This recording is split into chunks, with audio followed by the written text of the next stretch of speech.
Live from the Bardo, it's another episode of the Flaubert Report.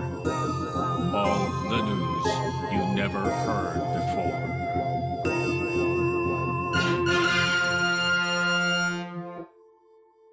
Hi there, folks. The inimitable Flaubert here. I know it looks like I'm asleep in my dog bed, but I'm speaking to you telepathically from the Bardo while I'm asleep.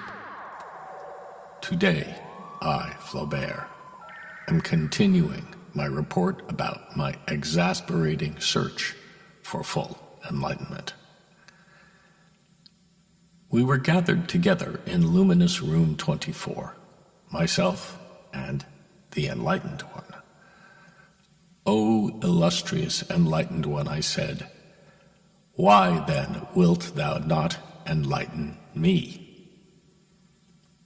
On enlightenment, the Tathagata then proclaimed the following: full enlightenment is bad for people. I looked at him in sheer astonishment. What the fuck? I said. How so? That can't possibly even be. It turns out, said Lord Buddha, that sitting around in the absolute bliss of infinite attainment of being is kinda, well, like counterproductive.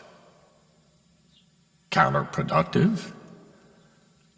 Well, yeah, after I attained full enlightenment, as you know, I began teaching people.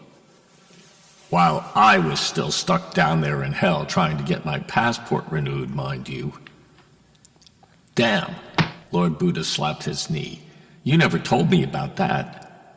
I would have sent a bodhisattva. Well, anyway, turns out I was a way great teacher. Who knew? And before you knew it, a whole bunch of folks had attained enlightenment under my direction. But it turned out all they did after that was sit around on their butts in full lotus poses, telling everyone how great enlightenment was. You don't say. That might explain all that Buddhist art. Yeah, I mean, you never see Buddhas doing anything, do you? They just sit there. It's not like Soviet statues. Workers of the world unite and all that kind of stuff. I mean, in those statues, people are always getting things the fuck done. Hammers and guns and agricultural machines and stuff. But not these enlightened Buddhists I produced. They did nothing. Nada. Nichts. In fact, for them, the whole point of enlightenment was not doing and contemplating the nothingness of the eternal void. That kind of crap. It turned out enlightened people were about as industrious as cabbages. And I mean, there is in fact a physical limit to how much just sitting around doing nothing you can do. It began to cause traffic problems. Traffic problems? Yeah, they were everywhere, sitting in aisles and on streets and stuff, in hallways. You couldn't get into the kitchen, for example, because your husband was fully enlightened and he decided to be blissed out in nothingness right there in the kitchen doorway. Stuff like that.